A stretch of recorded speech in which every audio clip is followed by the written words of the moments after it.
दोस्तों, हमारा ब्रह्मांड अपने साथ कई रहस्यों को समेटे हुए है, जिनमें से हम अब तक कुछ ही रहस्यों को जान पाए हैं। और इन्हीं में से सन 1915 में एक रहस्य पर से पर्दा उठा, जिसे आज हम ब्लैक होल के नाम से जानते हैं। और आज हम इसी ब्लैक होल के बारे में टॉप 10 अमेजिंग फैक्ट्स जानने वाले हैं, तो इस वीडियो को आखिरी तक ज़रूर देखिएगा। नंबर 10। बहुत से लोगों का यह कॉमन मिसकंसेप्शन है कि ब्लैक होल ब्रह्मांड के ऐसे होल्स हैं जो कि अपने आसपास की चीजों को अपने अंदर खींचते हैं। साइंटिस्ट का यह मानना है कि अगर हमारे सौरमंडल में से सूरज को निकालकर उसकी जगह उतने ही मास का ब्लैक होल रिप्लेस कर दिया जाए, तो तब भी पृथ्वी उसके गिर्द चक्कर लगाती रहेंगी, जैसे वह सूरज के गिर्द चक्कर लगाती है। ब्लैक होल पृथ्वी को अपने अंदर नहीं खींचेगा। नंबर 9। कंसेप्ट यह है कि ब्लैक होल के आसपास के सितारे अपने मास का कुछ हिस्सा जब इजेक्ट करते हैं तो वह पार्ट एक बहुत ही तेज हवा में बहने लगता है, जिसे स्टेलर विंड कहते हैं, जिसका बहाव बहुत ज़्यादा होता है।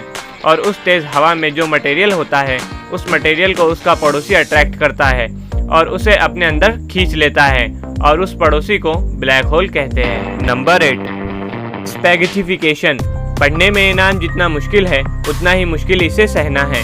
ब्लैक होल्स में यह क्षमता होती है कि वह आपको एक रबर की तरह खींच सकते हैं, और इस घटना को स्पैगेटिफिकेशन कहते हैं। जब हम पृथ्वी पर खड़े होते हैं तो हमारे पैर हमारे सर के मुकाबले में पृथ्वी के ग्रेविटेशनल फोर्स से ज़्यादा प्रभावित होते हैं, लेकिन ब्लैक होल पर इससे कुछ अलग होता है।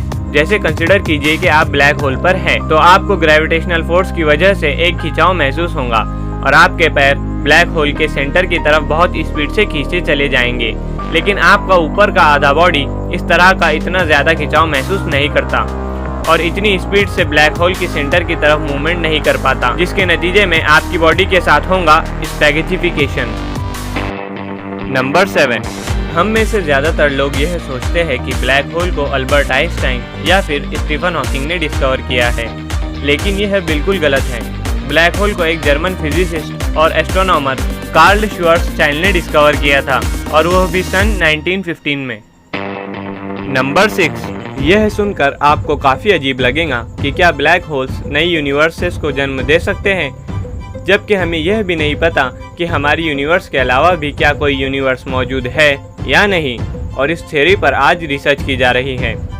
जैसे कि हमें आज पृथ्वी पर जीवित रहने के लिए जिन ज़रूरी साधनों की ज़रूरत होती है, अगर उनमें से कुछ भी थोड़ा बहुत कम या ज़्यादा हो जाए तो हम इस पृथ्वी पर नहीं रह सकते। इसी तरह ब्लैक होल के सेंटर, जिसे इवेंट ऑफ हॉरिजॉन भी कहते हैं, इसने फिजिक्स के सारे लॉज और थ्योरीज को उलझा दिया है कि आखिर इसके दूसरे सिरे पर क्या होगा। क्या इसके दूसरे सिरे पर कोई दूसरी यूनिवर्स हो सकती है? आपको क्या लगता है? आप अपना जवाब कमेंट सेक्शन में लिख सकते हैं। नंबर 5। और यह सबसे दिमाग को हिला देने वाला फैक्ट है कि ब्लैक होल समय को धीमा कर देता है। समझने के लिए कंसिडर कीजिए कि दो जुड़वा भाई हैं, जिनमें से किसी एक को अंतरिक्ष की सैर करने के लिए भेज दिया गया हो और उसकी स्पीड ऑफ लाइट के इक्वल हो, और दूसरा ट्विंस पृथ्वी पर ही हो। अब पहला भाई जब अंतरिक्ष की सैर करके वापस लौटेगा और अपने पृथ्वी पर रहने वाले भाई से मिलेगा, तो वह हैरान हो जाएगा, क्योंकि जो भाई स्पीड ऑफ लाइट की स्पीड से अंतरिक्ष की सैर करके वापस लौटा था, उसके लिए समय धीमा हो गया था, क्योंकि स्पीड जितनी ज़्यादा होगी उतना ही समय धीमा होगा। और जो दूसरा भाई पृथ्वी पर था, उसके लिए समय स्थिर था। इसलिए जब वह अंतरिक्ष से लौटकर अपने पृथ्वी वाले भाई से मिलेगा, तो वह अपने पृथ्वी वाले भाई से उम्र में छोटा होगा। मतलब ब्लैक होल पर बिताया गया 1 घंटा पृथ्वी पर बिताए गए 10 साल के बराबर, या फिर उससे कम, या फिर उससे ज़्यादा हो सकता है। नंबर 4। ब्लैक होल्स हमारे सूरज से कहीं ज़्यादा एनर्जी जनरेट कर सकते हैं, और यह सब होता है ब्लैक होल के गिर्द चक्कर लगाने वाली डिस्क की वजह से। इस डिस्क में मटेरियल्स मौजूद होते हैं। चूँकि ब्लैक होल्स के गिर्द बहुत तेज़ी से चक्कर लगाने की वजह से यह मटेरियल्स इतने गर्म हो जाते हैं कि इनका टेम्परेचर बिलियंस ऑफ फ़ारेनहाइट तक चला जाता है, जो कि मास मटेरियल को एनर्जी में कन्वर्ट करने की क्षमता रखता है। एक आम न्यूक्लियर फ्यूजन में 0.7% ऑफ मास एनर्जी में कन्वर्ट होता है, लेकिन आप यह बात जानकर हैरान हो जाओगे कि ब्लैक होल्स में 10% ऑफ मास एनर्जी में कन्वर्ट होता है, और यह एक बहुत बड़ा डिफरेंस है। साइंटिस्ट्स का ये कहना है कि इस तरह की ऊर्जा का इस्तेमाल भविष्य में ब्लैक होल्स स्टारशिप को इलेक्ट्रिसिटी देने के लिए किया जा सकता है। नंबर 3। 3, ऐसा माना जाता है कि अंतरिक्ष में जितना गहरा गड्ढा बनाया जाए वह उतना ही अपने आसपास की चीज़ों को अपने अंदर समाने की कोशिश करता है और अंतरिक्ष को कम करता है। लेकिन आपको यह बात जानकर हैरानी होगी कि सबसे गहरे गड्ढे ब्लैक होल्स ही बनाते हैं, और यह ब्लैक होल्स इतने गहरे होते हैं कि अंतरिक्ष में ऐसी कोई चीज़ डिस्कवर नहीं हुई जिनमें इतनी ज़्यादा एनर्जी हो कि वह ब्लैक होल से वापस आ सके। नंबर 2, एक थ्योरी है कि हर गैलेक्सी के सेंटर में एक विशाल सुपरमैसिव ब्लैक होल होता है। यह गैलेक्सी में एक लंगर की तरह काम करता है और उन्हें अंतरिक्ष में एक साथ जकड़े रखता है। अब आप यह सोच रहे होंगे कि क्या हमारी भी गैलेक्सी में कोई सुपरमैसिव ब्लैक होल है या नहीं, तो इसका जवाब है जी हाँ। हमारी गैलेक्सी यानी मिल्की वे के सेंटर में भी एक सुपरमैसिव ब्लैक होल है जिसका नाम है सैजिटेरियस ए, और यह हमारे सूरज से 4 मिलियन गुना बड़ा है। लेकिन डरिए मत, यह हमसे 30,000 लाइट ईयर्स की दूरी पर है।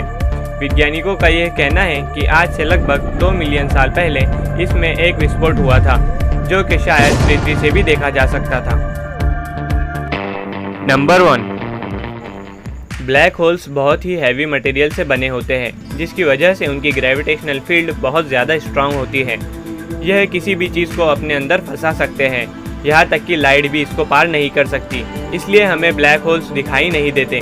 Speed of light 3 lakh kilometre पर सेकंड है, लेकिन ब्लैक होल्स में से निकलने के लिए लगने वाली escape velocity speed of light से भी ज़्यादा है, इसलिए स्पीड ऑफ लाइट भी इसको पार नहीं कर सकती।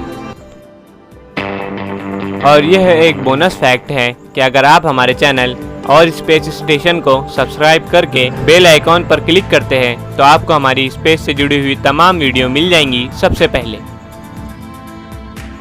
आपको कौन सा फैक्ट सबसे ज़्यादा पसंद आया, आप कमेंट सेक्शन में लिख सकते हैं।